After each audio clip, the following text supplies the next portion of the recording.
ఒక్కొక్క సినిమా ఒక్కొక్క వైవిధ్యంగా ఉండేది. నాతోనే కాదు, ఆయన ఎవరితో సినిమాలు చేసినా సరే డిఫరెంట్ జోనర్ సినిమాలు చేస్తుండేవారు. యాక్షన్ సినిమాల దగ్గర నుంచి గూఢాచార్ #1, జేమ్స్ బాండ్ సినిమాల దగ్గర నుంచి ఒక revolutionary films, family drama films, అలాగే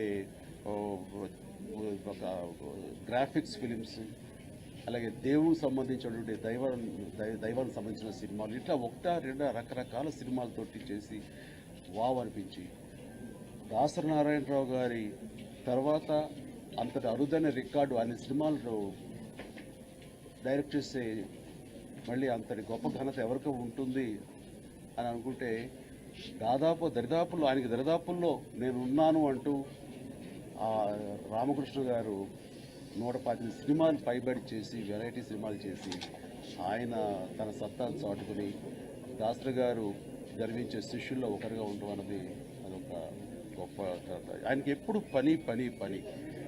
తలకి ఆ రుమాలు కట్టిన దగ్గర, తుండు కట్టిన దగ్గర నుంచి అది తీసేంత వరకు పని తప్ప వేరే ధ్యాస ఉండదు. అంతటి కష్టపడే మనిషి, పని తప్ప వేరే ధ్యాస లేని డైరెక్టర్ కాబట్టి ఈ రోజున మనందరం గొప్పగా చెప్పుకుంటున్నాం.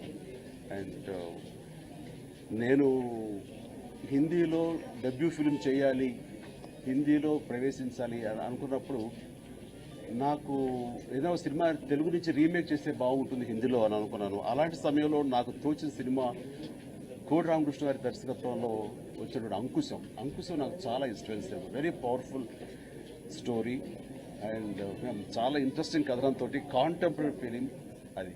అలాంటి సినిమా వచ్చాను. అదే ప్రతిబంధగా మేము హిందీలో చేయడం జరిగింది. నాకు ఆయన మంచి పేరు తీసుకొచ్చింది ఆ సినిమా. అట్లాగా కోడి రామకృష్ణ గారితో నాకు ప్రతి సినిమా ఒక నైస్ ఎక్స్పీరియన్స్.